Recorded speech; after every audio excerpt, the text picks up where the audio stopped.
नमस्कार। ये है कहानियों का अद्भुत संसार किस्सा कहानी। किस्सा कहानी में मैं हूँ भारती कुमारी और आप सबको पता ही है आजकल मैं सुना रही हूँ केशव प्रसाद मिश्र का लिखा हुआ उपन्यास कोहबर की शर्त। आज इस उपन्यास का 12वां भाग। पिछले भाग में आपने सुना कि गुंजा जो अपने बहन के ससुराल आई थी उनके जचकी में उसकी मदद करने अब वो लौट रही है, अपने घर लौट रही है। तो इतने दिनों वहां रहने से, उस जगह से, उस गांव के लोगों से, सबसे उसका नाता जुड़ गया था, सबसे मोह जुड़ गया था उसका। तो रूपा अपनी बहन को भेजने के लिए विदाई के रूप में उसके लिए कपड़े, गहने, मिठाइयाँ बनवाती है और उसे विदा करती है। गांव के लोग उसे छोड़ने आते हैं और चंदन साथ में आता है नाव पे। चंदन और गुंजा नाव पे है और दशरथ नाव खेता है। और वो जो चंदन और गुंजा नाव में बैठे हैं, गुंजा के पैरों का रंग, जो पैरों में जो आलता लगाया जाता है वो पानी में घुलता है नाव पर। नाव के में जब कभी आप नाव में बैठे होंगे तो देखा होगा कि नाव के नीचे वाली परत पे पानी होता है थोड़ा थोड़ा, ताकि नाव का संतुलन बना रहे। तो उसमें पैर रखती है। चंदन का पैर भी है और गुंजा का पैर भी है। तो गुंजा के पैरों से वो आलता छूट छूट के चंदन के पैरों में भी वो लग रहा है, उसका पानी रंगीन वाला। वो बहुत सुंदर दृश्य लगता है, मुझे पढ़ने में बहुत अच्छा लगा।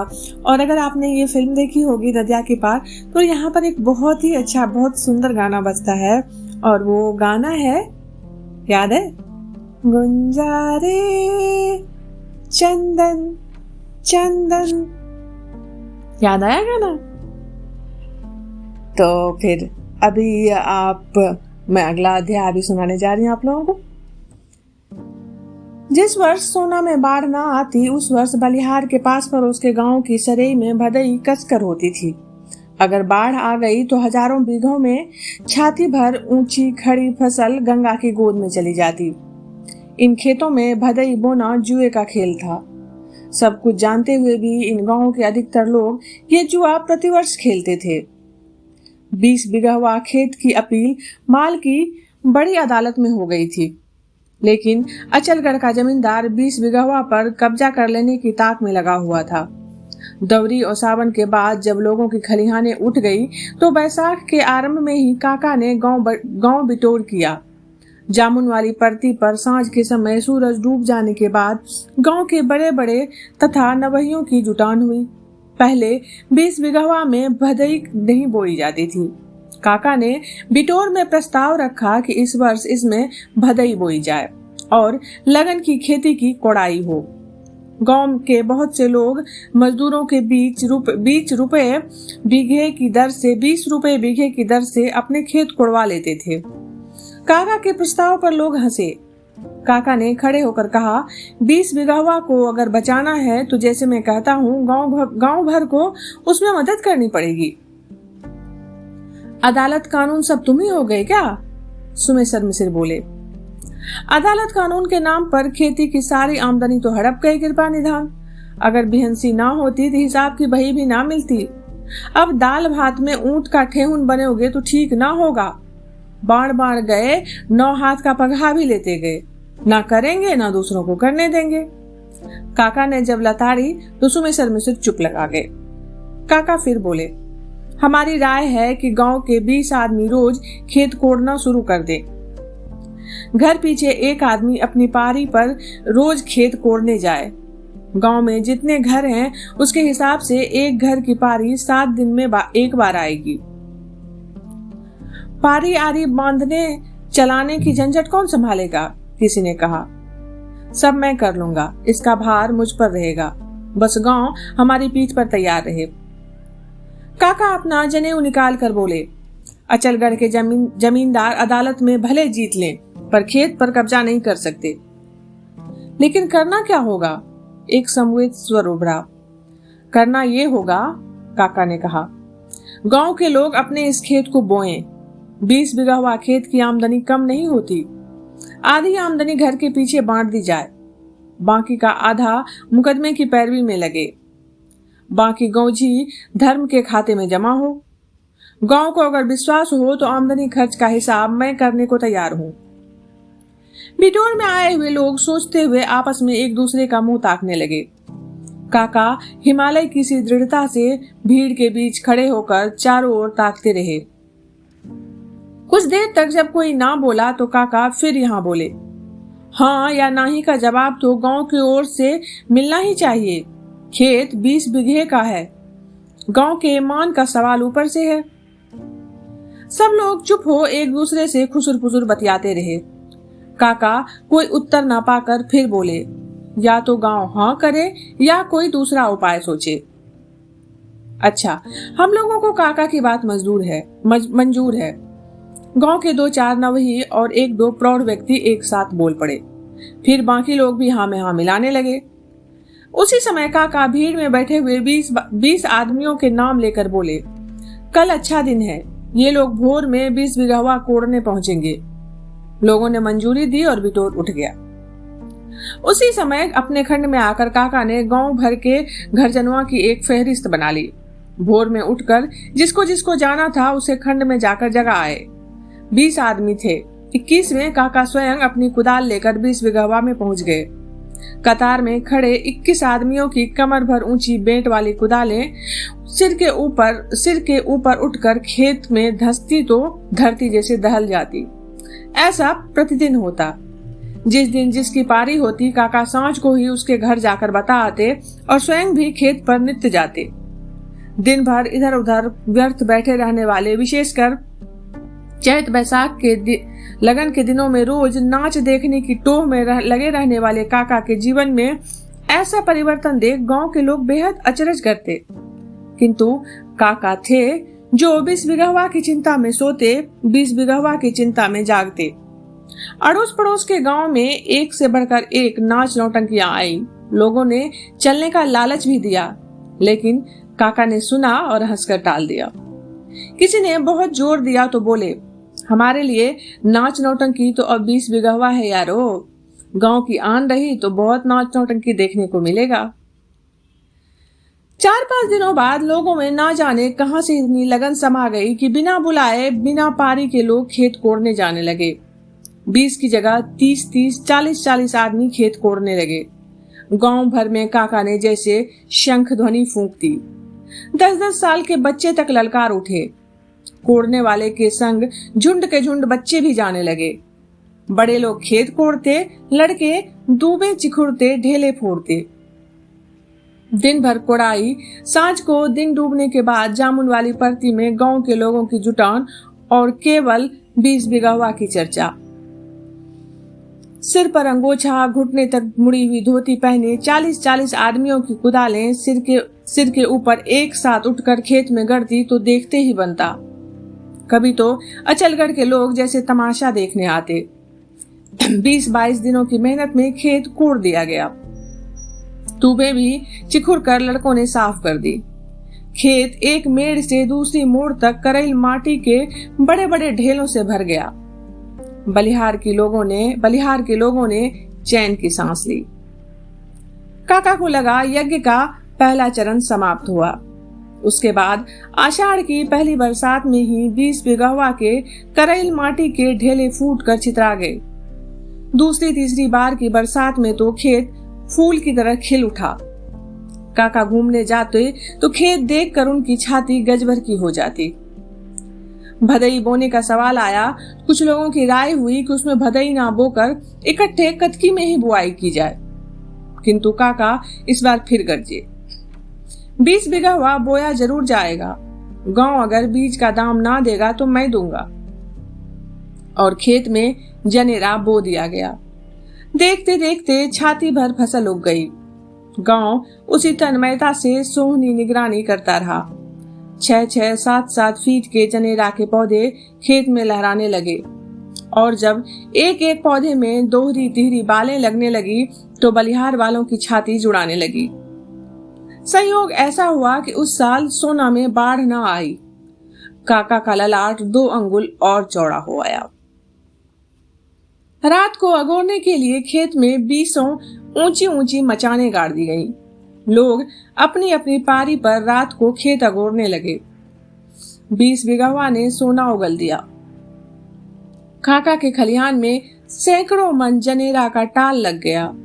गांव भर का बिटोर कर काका ने आधा अनाज बराबर बराबर गांव के प्रत्येक घर में बंटवा दिया, आधा बेच दिया गया और रुपए मुकदमे के खर्च के लिए पापा काका के पास जमा हो गए।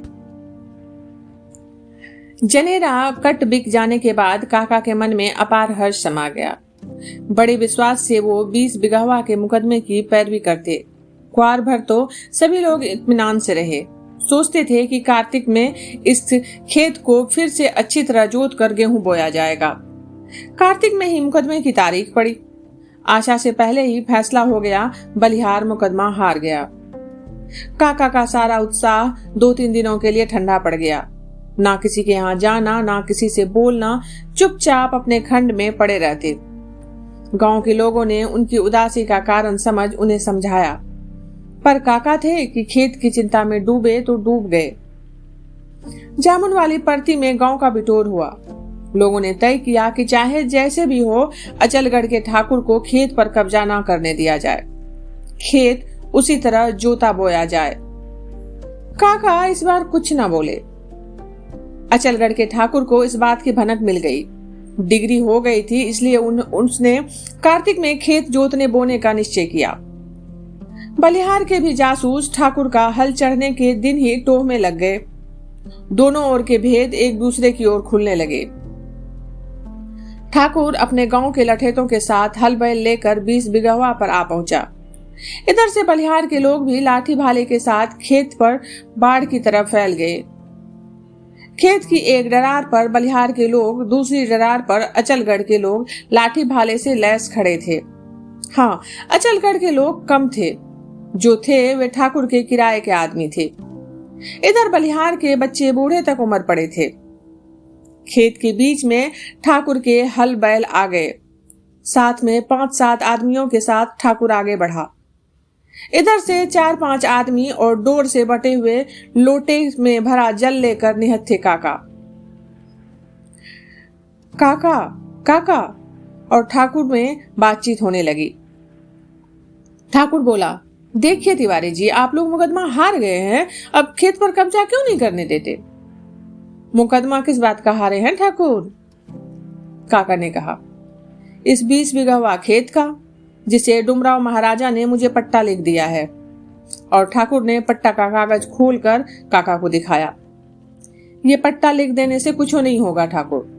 डुमराव महाराज के बाप ने जिस 20 बिगहवा खेत बलिहार को माफी दे दान कर दिया था, उस खेत का पट्टा लिखने का उनके लड़के को कोई अधिकार ही नहीं है। ये तो कानून की बात है तिवारी जी, और इसका फैसला अदालत से हो चुका है, ठाकुर ने कहा। हुआ होगा, लेकिन इस खेत के सहारे जीने वाले बलिहार के लोगों का पेट अब कैसे भरेगा, इसका फैसला तो अदालत ने किया ही नहीं, काका ने जवाब दिया। तो हम क्या करें? तुम उसका फैसला करो। मैं? ठाकुर ने हंसते हुए कहा, हाँ, तुम्हें ही फैसला करना होगा। तुमको ही बताना पड़ेगा कि हर साल बलिहार की गरीब दुखी बेटियों की मांग में इस खेत के कारण सेनूर पड़ता था। अब क्या वे कंवारी रहेंगी? जो विधवा और असहाय औरतें इसके सहारे पलती थीं, वे किसका आसरा देखेंगी? स्कूल और गांव के मंदिर का खर्च अब कहां से आएगा? ये तो तुमको बताना पड़ेगा। तो सारी दुनिया का ठेका मैंने ही लिया है, ठाकुर ने ठसक से जवाब दिया। 20 बिगहवा का तो लिया है।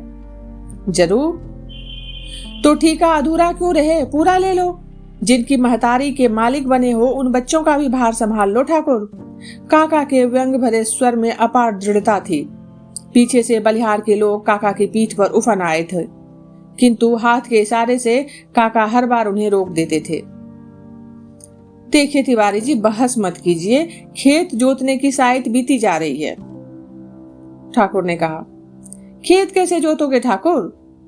सैकड़ों वर्षों से जेठ बैसाख किताब में जो खून पसीना बहा के जोत बो के इसके ढेले फोड़ फोड़ के अपना पेट पालते आए हैं, तुम समझते हो वो इसे आसानी से छोड़ देंगे? काका के स्वर में तेजी आने लगी थी। छोड़ना तो पड़ेगा ही तिवारी जी, खेत निकालने के लिए ही मैं आज यहाँ आया हूँ। ठाकुर के स्वर में भी उतनी ही दृढ़ता थी। किसी की धरती और बेटी निकाल लेना खिलवाड़ नहीं है ठाकुर। मैं हर बात के लिए तैयार होकर आया हूँ तिवारी जी। लेकिन तुम आगे आगे क्यों बोल रहे हो? खेत तुम्हारा अकेले का तो नहीं है। अकेले का होता तब तो तिवारी तुम्हारी परछाई ढूंढने तक ना आते ठाकुर। ये गौजी का खेत है। गौजी का खेत मतलब साझे का खेत, पूरे गांव का। काका ने अभिमान से तनकर कहा। चाहे जिसका भी हो तिवारी जी, हल के आगे से हटो, खेत पर हल चलने दो, साइत बीत रही है। ठाकुर ने झुंझलाते हुए कहा। हल नहीं चल सकता ठाकुर, तुम्हारे ऊपर खून चढ़ा है तो यही सही, काका ने चेतावनी भरे स्वर में कहा था। हल तो चल के रहेगा तिवारी, आज खेत जुत के रहेगा। ठाकुर जोश में आ गए थे। तो मैं भी हल के सामने से नहीं हटूंगा, चलाओ मेरी देह पर हल। और काका हल के आगे बेड़े लेट गए। अरे अरे, ये बावन मरेगा क्या? हे रमचिजुआ, ठाकुर अपने हलवाई से बोला, पकड़ कर इन्हें अलग कर दे। हलवाहा काका को हटाने बढ़ा तो बलियार की भीड़ पीछे से गरज पड़ी। खबरदार जो काका को हाथ लगाया। हलवाहा डर कर पीछे हट गया। तू चला हल, देखा जाएगा, ठाकुर ने हलवाहे को आदेश दिया। किंतु सिर पर बलिहार वालों की सधी हुई लाठियां देखकर रमचिजुआ जहां का तहां खड़ा ही रह गया। नमक हराम कहीं का, हट, मैं खुद चलाऊंगा हल। ठाकुर ने हल की मूठ पकड़ी और बैलों को पैना मारा। आगे लेटा हुआ आदमी देख बैल भी पांव उठाकर फिर वहीं खड़े रह गए। ठाकुर का क्रोध और बढ़ा। उसने सड़ाक सड़ाक लगातार बैलों को पैना मारना शुरू कर दिया। हार कर बैल आगे बढ़े और काका को बचाकर लांग गए। किंतु हल का फाल काका की कोख में खच से घुस गया और खून फफक कर बाहर निकला। बलिहार की भीड़ में मानो तूफान आ गया। सैकड़ों लाठियां एक साथ बरस पड़ी। ठाकुर के दिल वाले टिक ना सके। वे कहीं भागे, बैल कहीं भागे, किंतु ठाकुर पर एक साथ इतनी लाठियां पड़ी कि वो बुरी तरह घायल हो गया। कुर्ते की जेब से पट्टे वाला कागज बलिहार के लोगों ने निकाल लिया।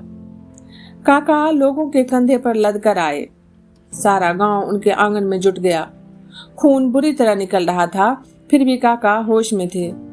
बोले, पट्टा? ये रहा पट्टा काका, हम लोगों ने ठाकुर से छीन लिया है, इसे फाड़ दो। काका पट्टे को फटना देखते रहे। जब पूरी तरह फट गया तो बोले, लो, 20 बीघा हुआ बच गया, पर जुताई बुआई खुद करना, यही हमारी विनती है। काका ने चारों ओर खड़ी भीड़ को हाथ जोड़ दिए। भीड़ की लोगों की आंखें आंसुओं से तर, गले में हिचकियां बंधी हुई। इसमें रोने की क्या बात है भाई? एक के जाने से 20 बीघा हुआ रह गया तो इसमें दुख की क्या बात है? जाना तो सबको है, आगे पीछे की तो बात है। दुनिया का काम देर सवेर से तो होता ही रहता है। पानी पिलाओ। पानी पिलाने के लिए पीछे से किसी ने सहारा दे काका को कुछ ऊंचा उठाया। पेट पर जोर पड़ा, खून कुछ अधिक तेजी से निकला। काका गट गट एक लोटा पानी पी गए। खून और पतला हो बहने लगा। काका शिथिल होने लगे, आंखें झपने लगी और फिर देखते देखते सब खत्म। बलिहार में जैसे हाहाकार मच गया। कुछ देर तो बड़ी भागदौड़ रही, फिर सब अपार दुख में डूबकर शांत हो गए। गली गली, आंगन आंगन को जैसे एक ही सांप डसता गया। अजीब सा भय, शंका और गहरा शोक सबके मन में भर गया। चरण पर बंधे हुए जानवरों को दाना भूसा डालने की किसी को सुधि ना रही। भूख से बाएं बाएं चिल्लाकर बलिहार के जानवर भी चुप लगा गए। काका की अर्थी उठी तो लगा जैसे कोई बयार गांव के बांस, जामुन, आम के पत्तों तक कर सुखाकर झंझना गई। गांव भर में चारों ओर एक बेहद डरावना सूनापन बिखर गया। अर्थी जामुन वाली परती में रख दी गई। परती में रोज बैठने वाले काका आज जैसे लेटे हुए थे। हल्की सी कंपन की तरह हवा की बतास बही। जामुन की हरी पीली दर्जनों पत्तियां काका की देह पर और अर्थी के अगल बगल बिखर गई। सारा गांव परती में उमड़ आया। उत्तिमा गोंड, ठकुराइन, बिहंसी, रमकलिया की माई सभी थी। अर्थी उठी तो वो हिचक हिचक कर रो पड़ी। आज का ये भाग यहीं समाप्त कर रही हूँ। अभी आप सुन रहे थे भारती कुमारी की आवाज में केशव प्रसाद मिश्र का लिखा हुआ उपन्यास कोहबर की शर्त। जल्दी ही मिलती हूँ अगले भाग के साथ। तब तक आप सब जुड़े रहिए किस्सा कहानी से।